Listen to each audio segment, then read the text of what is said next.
I'm Travis Neville. This is the Travis Neville podcast. I got a chance to talk to Elise Michaels. She is the men's coach. She was fantastic. She's sharp. She's got some great ideas. We found common ground on a lot of things. I'm excited to bring this to you guys. My apologies recently for big gaps and downloads. As you guys know, I just moved into a very rural area, and I'm still in the process of moving, building my house. So it's going to be a while before I can be regular again. But I've got some cool surprises for you once everything for all. Yeah, Elise Michaels, Travis Neville. I hope in some way today's show helps you to get shit together. Have a great week. Let's go get them. Okay, I don't see any reason why the conversation really needs to change, but I do have a few questions that I'm pretty interested in. Um, Tell me about your first client. I mean, was it very informal? Was it a thing that you sought out, or did it find you? Um, How'd you get started? Wow. Well, all of my clients have actually found me.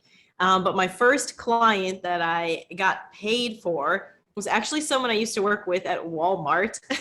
I used to work at Oh no, wait.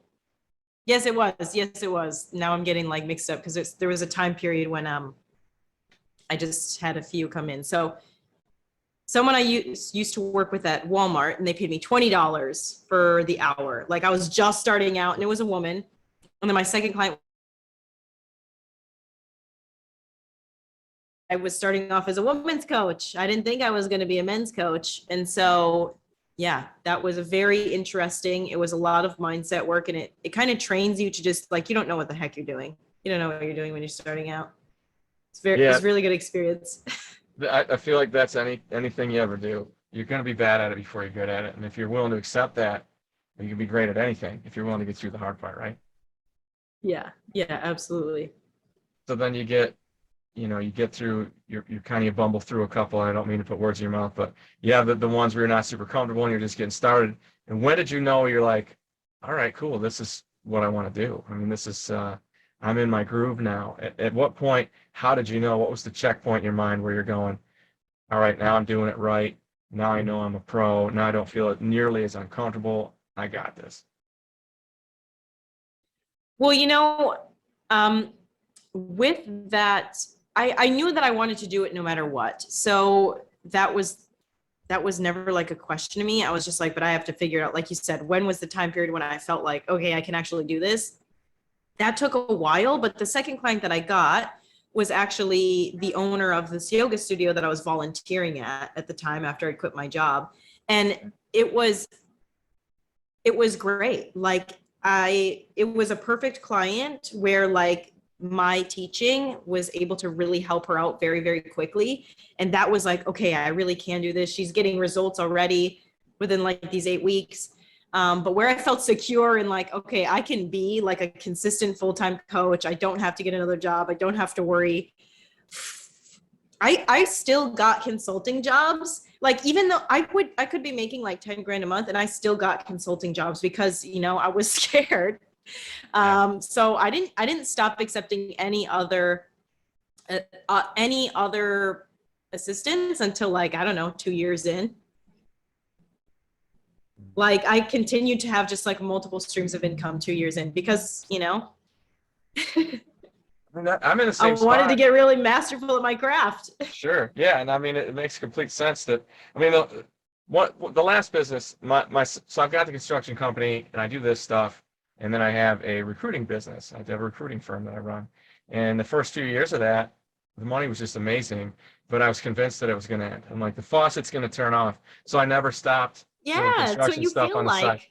Yeah. I feel the same thing about this book stuff. And I haven't monetized it nearly as successfully as you have, but yeah, I still think that. I'm right where you were then. I still have three different income streams, and I don't really see an end to that. I think I kind of like all three of them. You know what I mean? Yeah, I think that's the best place to be, honestly, because I just start talking to my friend today because they're like, they do one of those, they like sell insurance, and I'm like, man, like, cause they're like really in the hustle and the grind. And I haven't been in that for a while because I have Yep. people who come to me and it's very easy. And I'm like, man, you make me like want to sell something again. I'm like, maybe I should do it for someone else. And then I'm like, no, I hate working for other Oh, no. people. But it like gets you into that mood of like, you should never stop, thinking of different avenues and routes. Like I think having multiple income streams is the play. I think everybody should do it. Yeah, I agree as well. And I further agree that working for other people sucks. I mean, you're building somebody else's dream instead of building your own. I mean, no matter how well they pay you, they're making more than you are. And it isn't necessarily about the money. It's about deciding that you want a thing. And so you're going to go get that thing. I don't mind hustling and grinding for myself. I really don't. But, you know, punching in and being on somebody else's time, I don't know if I could ever do that again. Yeah, I mean, I think it depends like on I just value my freedom so much. And I don't want to say like I'm kind of lazy with like the work that I want to put into certain stuff, but like I like to do what I like to do. And so if I am told I have to do something else that's like boring or whatever, like I mean, I'm spoiled myself now, but like I don't want to do it. I'll just like push it off or procrastinate. Like there's a lot of stuff in my own business that I like push off. It's not good.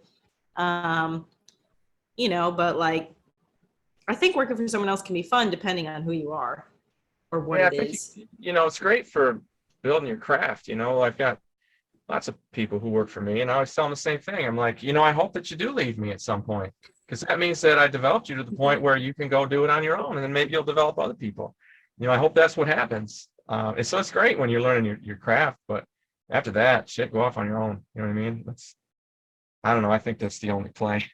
That's the only Yeah. way to do it.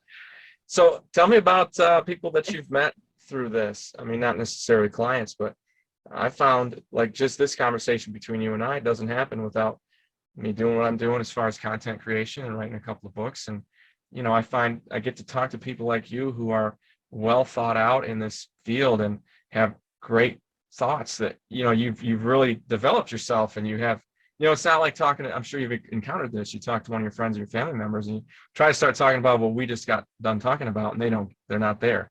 But I get to talk to somebody like you or like Sarah or, lots of these people that I've talked to on my show, and I love it. I mean, I assume you've had that same experience. Oh yeah. No, I've met so many beautiful people through this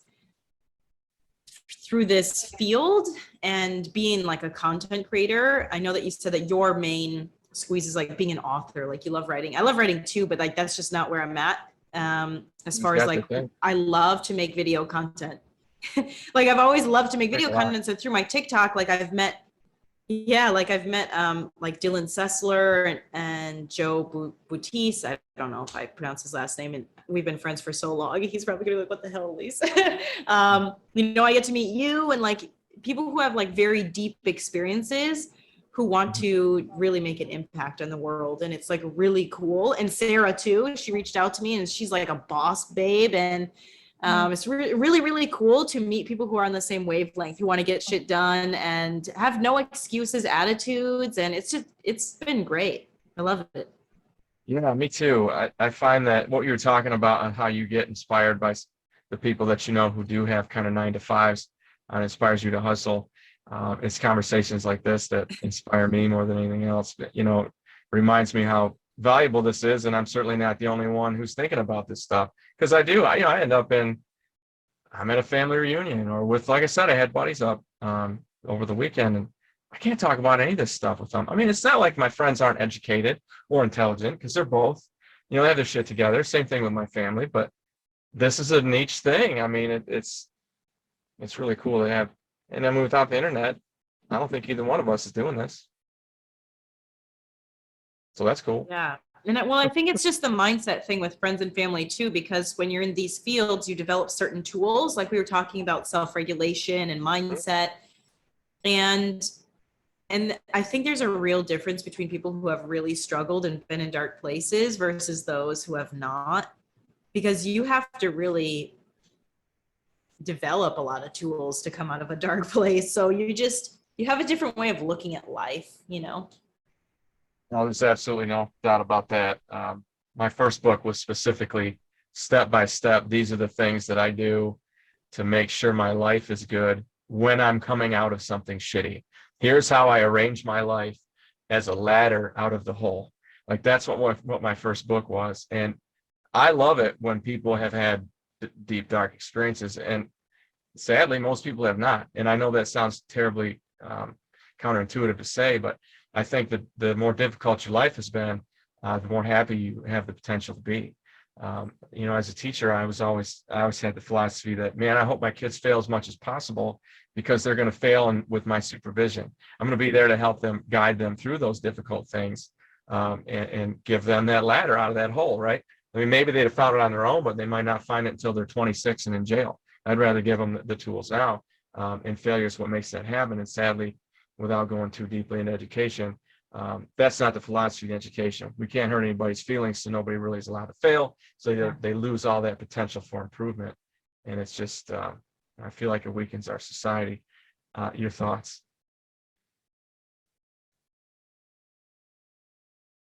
My thoughts on that? On that, yeah. Oh, no, I totally agree.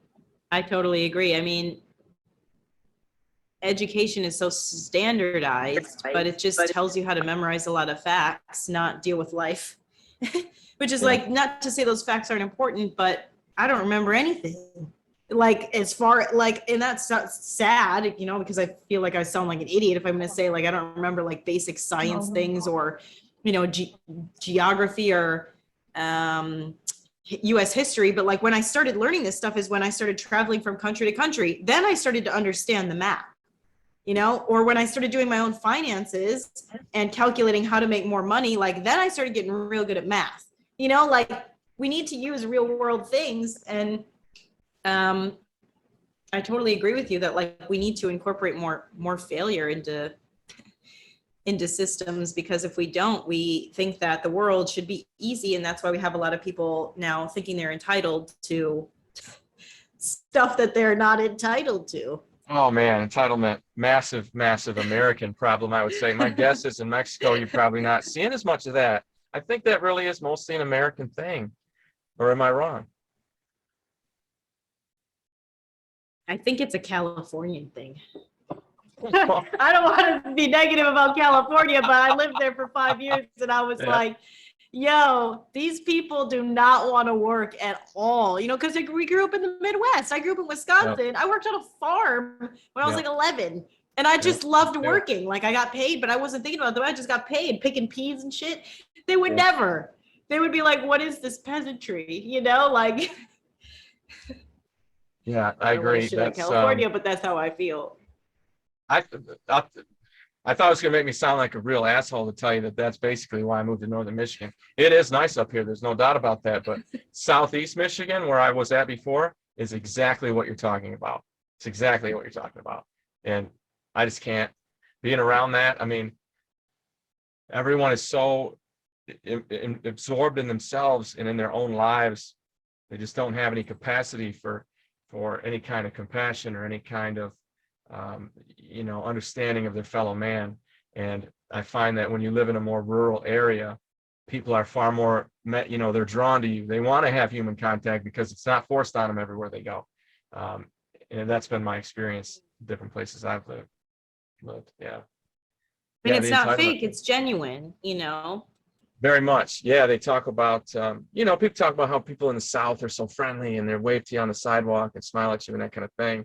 And I think it's just people like when you want to be around people, you want to be around people. You know what I mean? That's that.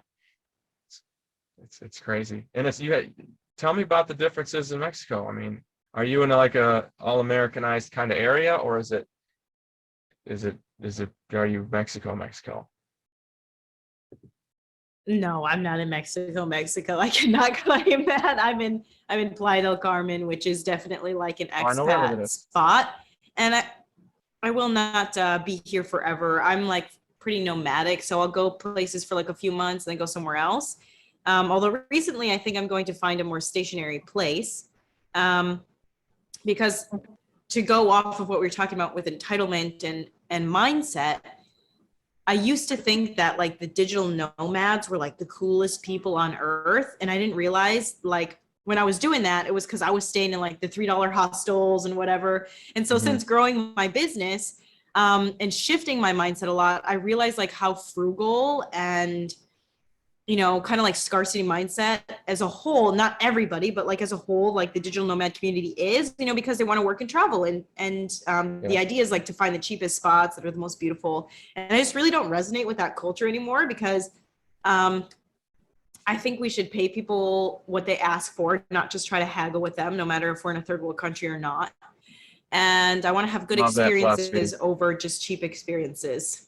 I find it incredibly Yeah, insulting when I've somebody just haggles with me for changed. money. It just drives me nuts. Yeah, and if you don't want to be haggled with, why would we go to like Mexico and say, hey, like you don't deserve the price you're asking for? It's just insane. Mhm. Yeah, that's outrageous. Yeah, I agree. That's pretty cool.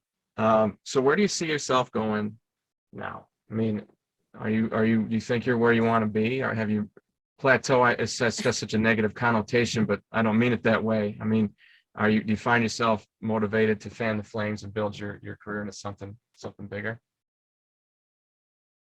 Oh, yeah. Oh my God. I am not a person who wants to stay small. Um, I am trying to grow this thing as big as possible. And I don't know where it will go. Honestly, I know some people have like plans, like they've got like a 5-year plan or they know exactly where they want to go. I used to have desires of like, this is exactly where I want to go, but I find that it changes with the things that you experience. I was just One gonna say thing's for that same certain, thing. excuse me, I do want my own show at some point for sure. Show? You mean like a And I feel TV like, show? yeah, hell yeah, You like could a do it. talk show. You fucking do it. You'd be great. I feel kind of like we're doing it already. Like social media gives us the opportunity, you know, and Oh so yeah, like it's kind of you like you practice your see it chops. there. Yeah, it's like so many people like Kat Sickler and whatever. They've got like 5.8 million. And my friend Josette Pimenta, she's got over 12 million people on TikTok. It's like, wow, 12 million people saw you and said this is like something valuable. And it's like, holy shit. And like TV networks can't give you that. Like you have all the power there, you know, it's like insane. Yeah, you just have to find the right frame, right? So I agree with you that it's got to be something internet. But what is that? Is that just YouTube? Is it? I don't know. I don't know that answer, and you'll probably find that as you go, as you keep working through your journey. You'll figure it out Oh, yeah. Yeah. But for we sure. don't know. I just keep building. What about you? What do you want to grow yours into? I don't know. I'm exactly where you are, and I have this conversation with Sarah actually quite often. I don't know. I'm gonna every couple of years I'll write another book. I get the opportunity, like I said, to keep talking to cool people like you. That's a real highlight for me. I don't know. I enjoy what I'm doing right now. We'll see. I think I'd like to at some point speak. You know what I mean? If I can get Yeah. paid to talk to people. I'm not sure exactly what that audience is yet. Is it, um, I would love to help school districts because that's my background. I would love to be able to talk to teachers about making classrooms more engaging for boys because I feel like a general school isn't. And that philosophy is very not welcome in education right now. Education is very much feminist driven.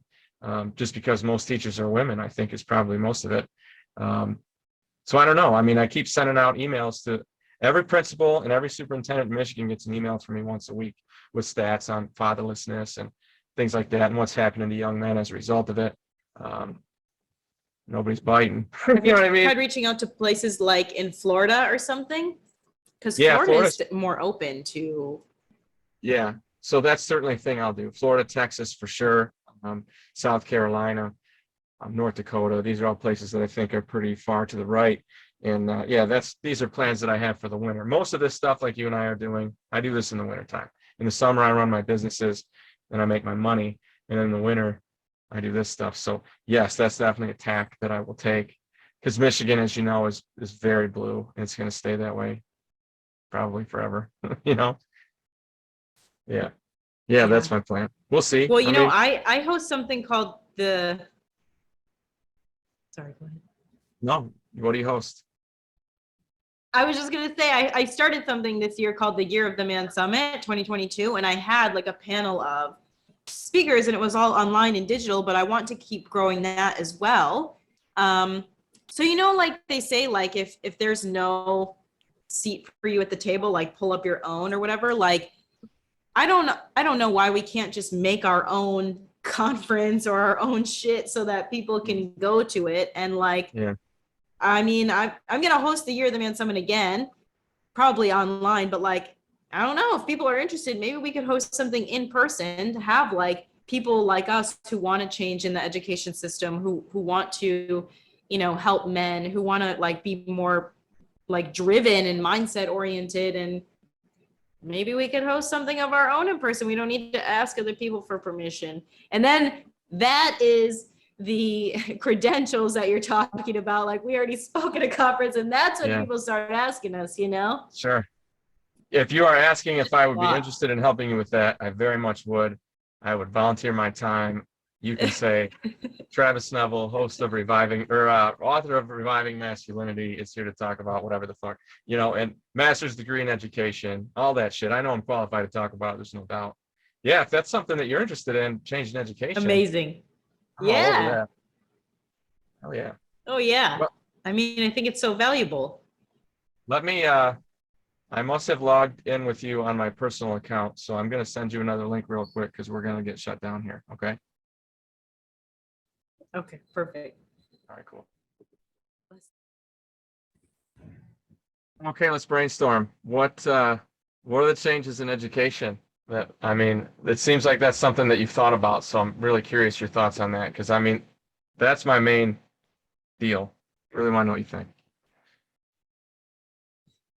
Well, I'm definitely not an expert, so I don't want to seem like I'm coming off that way, but just from my own experience in education and how I've thought about how I would want to raise my own children if I were to have them, I think we need to incorporate more real world skills, like tactical skills. Like, I think we should know how to like hunt and change tires and like just, you know, things for basic survival, like how to start a fire. Like, I know we went on field trips when I was young and like you learn how to make a fire with a flint. It's just cool shit. But like, I think that people should know how to fight. I think that those things should be incorporated. Maybe that's a little off as far as like education wise, but you know, making the system more around like real world applications. Like, they always give you like, you know, if you're going to measure the angle of a basketball court, and no one thinks about stuff like that. But if you make it more applicable to like a real life situation, you know, maybe people would be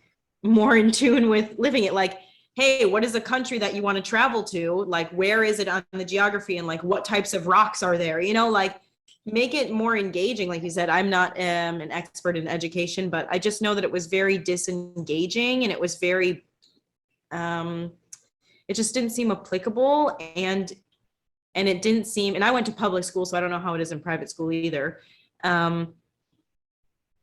Yeah, I felt like I wasn't in, this is one thing. I feel like maybe the teachers, I don't think teachers get paid enough, first of all. I think teachers should get paid more because they're the ones teaching our youth, and they don't get paid shit. So they don't have time or energy to dedicate to like individual needs of the children. And so like you attach yourself to a label. Like, I was told really young that I was like bad at math.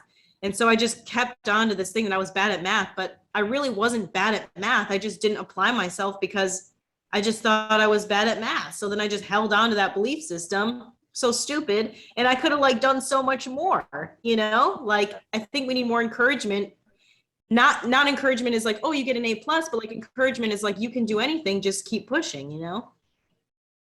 I love Anyway, it. that's Love my what you said. tangent. That's Nothing good. scientific in there. I was trying to get you on one, and you know, off you went. Yeah, the math thing makes perfect sense, and it resonates with me because that's exactly what I was told. And I'm still not awesome at it, but of course I can get through stuff, as I'm sure you can. You can figure out how many, you know, bottles of milk you need to get through the week and stuff like that, like how to add and how to subtract and crap like that. But I agree, yeah. I wish it were more individual. I wish it were more personal, the way that public school goes. I mean, my years of teaching were in public school, and I went to public school myself, same as you. And yeah, I wonder, there's just got to be a way that isn't too damn expensive where we can dial it in individually a little bit better. You know, I think I made the mistake. We all did as teachers. We're trying to get every kid to go to college, and all we did is get them into debt. You know, when they maybe have been way better off starting a business. You know, there's a thing that we could be teaching them.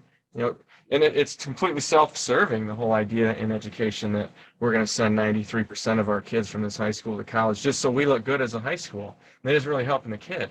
You know, the ability to, as you said, have some hands-on skills and hands-on tools. I mean, you know, I'm pretty well educated, and I spent today staying in a couple of decks. You know, I like that work, and the money's really good, and I don't need an education to do that. And I'm not saying I regret my education, not by any means, but um, yeah, I agree with you. They end up getting treated as numbers, and I was one of the people who did it. You know, there's got to be a better way, and I I wonder am so glad that you pointed that out. which part. Just the fact that I didn't know that and maybe it's because I haven't been to high school in 10 years, but that teachers were pressured in just sending kids to college, because I actually had like a guidance counselor save me from going to college, because I didn't, like, in 8th grade, I remember the teacher asked our woodshop teacher, whatever, like, how many of you plan on going to college? And everybody raised their hand except for me, because I wanted to be a singer and actress. And I'm like, that's dumb as hell. Why would I go to college for that? Like, what, there's no point. And you don't go to get educated to have this talent. So then I felt awkward. Like I needed to raise my hand. And then, so like my whole high school, I was like, okay, yeah, I'm going to go to California. And then once senior year came, I was like looking at all these applications and I'm like, I don't know what to go to college for, because I don't want to go for that. And then like, I don't want to go for a backup. And my counselor was just like, you know, college is right for a lot of people, but is it right for Elise? And I was like, no. And I just didn't apply to any, and I didn't go. And maybe that sounds like a really stupid thing to a lot of people. Well, admit, I mean, but shit, you're doing great, right? You're doing great. You've been all over the world. Yeah, well, that's the thing, is like, I never regret, like, the one thing I'm proud of, like, about myself is that I make decisions for me, and I do not regret for a second not going, because it wasn't for me. And that's not to say I didn't educate myself along the way. I just chose the things I wanted to be educated in. I didn't need to go to a college. I have so many certifications in trauma therapy and neuroscience and relationship therapy, and I've read like hundreds of books and, you know, like podcasts. And I was like, I'm going to figure it out. And I wish I had been able to like hire mentors and stuff earlier than what I did. But I've spent the equivalent of a college education on conferences and books, like I have. And You absolutely have. but like my ability to like just go out there and figure it out and work, like I had to figure everything out. I didn't have any help from my family. I didn't have anyone out there that I knew. I didn't know how to fucking schedule a doctor's appointment or where to go to the dentist, or like, I didn't know shit. Okay. I didn't know anything. It was like a baby trying to survive in the wilderness, but like I figured it out eventually. And Because really, of necessity. That's immersion, that right? Because of necessity. yeah. Exactly. And honestly, like you said, it's not like I wish more people would struggle, but I wish they would understand that, like, if there's a will, there's a way. Because I didn't have the ability to rely on anyone, I got creative. You get creative as hell. And so now in my business, I look at other people and they're like, oh, they're like, I'm not doing things this way, or they're not working out. I'm like, think of a different way to do it. Like, why are you stuck on this? Like, zoom out, like, you know? And you know now that's easy to say. I'm sure that you've had an experience like that also. Oh, absolutely. And I mean, I absolutely realize, as I'm sure you do, that what you just explained, very easy to say, really hard to do for a lot of people. Yeah, that's true. I mean, I try to do the same thing. I mean, because a lot of people are babied. Yeah, I say this all the time that, you know, I was coaching football up until this past season, and we want to try to prepare the kid for the road, not prepare the road for the kid. You know, Jordan Peterson, who's absolutely one of my idols, says, you know, make your boat stronger. The flood's coming. You can't stop the water. You can't. You can't change the environment around you. You can't change the people around you. For the most part, you can't change your environment, but you can make yourself more able to deal with it. Make your boat stronger. And the best way you do it is by, you know, struggling. I mean, shit, you know, from being in the gym, I mean, you got to work hard, and then holy shit, you get stronger as a result of it. You break yourself down so that your body will build itself back up. And that's exactly how your life works. You have those mistakes, those down times, those fuck ups. and then you get smarter, you get better, you learn how to avoid that the next time. And at very least, you gain some perspective, like you said, that zooming out thing, where you can go, well, shit, man, this ain't that bad. I've been through way worse than this, you know? Yeah. Yeah. Yeah, absolutely. I love that. Yeah, that's good stuff. Well, I feel like I got a pretty good sense of who you are. You are not exactly the same as what I thought you would be. You are much more approachable and I normal. knew you had some preconceived judgments about me when we came in. Can you tell me what they were? Who did you think I was? Well, I I mean, want to shit. When know. all I see, nothing negative, or else I wouldn't have reached out to you, obviously. But you are. When you said that you wanted to be a singer and an actress, I was like, all right, that makes sense. And that's because, you have to have a little bit of a persona, right, to do what you do. You have to have this consistent. It's the same as what it was for me as a teacher. I've got to play Mr. Neville. I've got to be Mr. Neville. And that's not exactly who I am. I mean, there's a lot of me in that, but it's not exactly who I am. And I do that because I'm setting this bar. I'm being this mentor. I'm being um, this motivational thing. It's almost a character. It's almost a character. It's not really. It's you. But yeah, you are. That's where you are on your social media, and you are much more real and multifaceted and normal when I talk to you in person, which I'm glad to find out.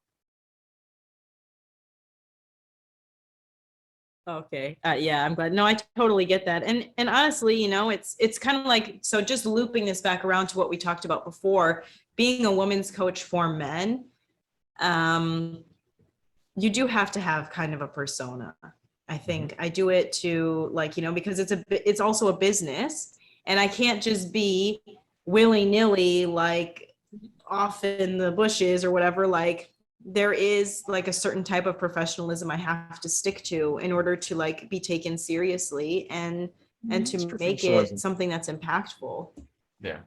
Yeah, no doubt. That makes perfect sense. Yeah, you have to be professional. I hope I was extremely diplomatic in saying that, you're kind of intimidating in your social media, and I'm glad to find that again. You're I am. well, well, yeah, shit. You're in charge. You're so sure of yourself, and you're so confident. I'm not saying that you're not, but that's a result of all the things that, like we talked about, difficulties that you've been through, and the life that you've lived, and as it is for everybody. And I just love finding that out. I thought that, because I do this somewhat regularly, and sometimes I get to talking to somebody, then I'm like, I got to break down their walls. This person is trying to act like their character, and that's not what I want. I want to talk to you as a person. Who are you really? And I've had that happen. Actually, the last one I recorded with, and I don't want to say his name, but I didn't crack him. I didn't get through his shell. I didn't get through his professionalism, and that's cool. I mean, if that's how he wants to run his business, no problem. I've got no qualms with that. But I want to get to know who you are. If something like us working together at some point, whether it's in person or online, is going to happen, I've got to trust you, and I can't trust you if I don't know you. And I feel like at least at this point, I have a little bit better, gauge of that. Wow. Well, what a huge compliment, honestly. And that is one of the things that is like a value pillar for me, is just being authentic. Like, I'm not here to play games in my business or in, like, friend settings. There's just no point. Like, I don't need to keep up a facade. I think we should be real with each other, because, like, what's the point? I'm going to come on here and be like, oh, okay, Travis, this is how I am, blah, blah, blah, blah, blah. Like, no, I mean, that doesn't help anybody when they listen anyway. I agree. But I think, yeah, being completely authentic and normal, and swearing and making mistakes when you're talking and backing up, and that just demonstrates, again, that's a type of mentorship as well. I do that same thing. I mean, people make mistakes. That's life. You can't expect yourself to be perfect all the time. You can't. It's not going to work. You know what I mean? And so you've got to role model that. That's got to be a part of your thing. Anyway, what I would like to do, if it's all right with you, I will get some way to, maybe you have a PO box or something. I'm going to send you some swag. I'm going to send you a copy of my books. I'm going to send you a t-shirt, some stickers, a bunch of cool stuff. And maybe you'll find the time to throw some stickers on some Mexico bathroom or something, Travis Neville podcast, like something like that. And if you get a chance, maybe you'd enjoy the book. At least you could go through and have an idea of what it's about, and then that might help you. might give you some ideas on what you want to do. If you decide to do some kind of conference, like I said, I'd support you any way that I can. If you want me to be involved, I certainly would be. And I'd love to talk to you about it further, because it sounds like we are pretty much lockstep about that. Yeah, absolutely. Well, and I was actually going to ask you because I have my clients and I would love to just like buy a few of your books anyway to give out to my people, or like even I could put it on the on my website just as like references for men to go to when they need help, or Would take that as a you know, tremendous compliment, and I'd be happy to send you. Yeah, I would send you as many as you like. Publisher gives me shit tons of them, so I can send you a box of them if you want. But you better read. You should read it first yourself, so you know what the hell you're telling them to read. Absolutely, I'll read it. Yourself. Cool. All right. Yeah, give me some content. I'll reach out to you on Instagram again and give me some way to send you some stuff, and I will, and we'll go from there. At least I'm so excited that you wanted to talk to me today. I feel so blessed that you wanted to talk to me, and I'm so grateful for Sarah for introducing us. And I feel like we could really be good friends, and like just we are able to shake the world. And I think that when we're all together working on stuff, like we fucking should do it. There's no reason why we shouldn't. Like, no more asking other people for permission. Like, we should set something up. I think so. It's gone for all of us, right? Should went away after you got your career going and got things going the way you wanted to. It isn't about should anymore. It's about want. What do you want to do? That's what we'll do. That's where I'm in my life. I don't have any shoulds left. There is no should. There's just want. What do I want to do? That's what I'm going to do. And if we're going to do this, we'll do it. So let's brainstorm. Obviously, you and I are both connected to Sarah. You and I are now connected. I hope you enjoy the rest of your day in Mexico. I hope you enjoy Playa del Carmen and Cancun, or wherever you are. You're a little bit south of Cancun, right? Yeah. Cool. Yeah, enjoy the heck out of it. Again, thanks again, Elise. I will let you know in advance also when I'm going to drop this, but it's probably going to be a few weeks. And then it'll be on Spotify and iHeartRadio and all that stuff, so you can listen yourself, and which I'm sure you've done 1,000 times. Awesome. Thank you so much. And one question, I created a story where I said I was going to be on this podcast. Is it okay to post that? Absolutely. I didn't want to post it before I asked you. No, chuck it out there. Chuck out anything you want. Any other kind of promotional materials, that's fine. When I send you your stuff, there'll be a little thumb drive in there that'll have a raw recording of this, and it'll have the edited version of it too. So if you want to use that to pull out clips to throw up on TikTok, wherever you want to put them, just easier for you. Then you have it there. You can use chunks of this for your own benefit. Wow. Thank you so much, Travis. I really appreciate you. Appreciate you too.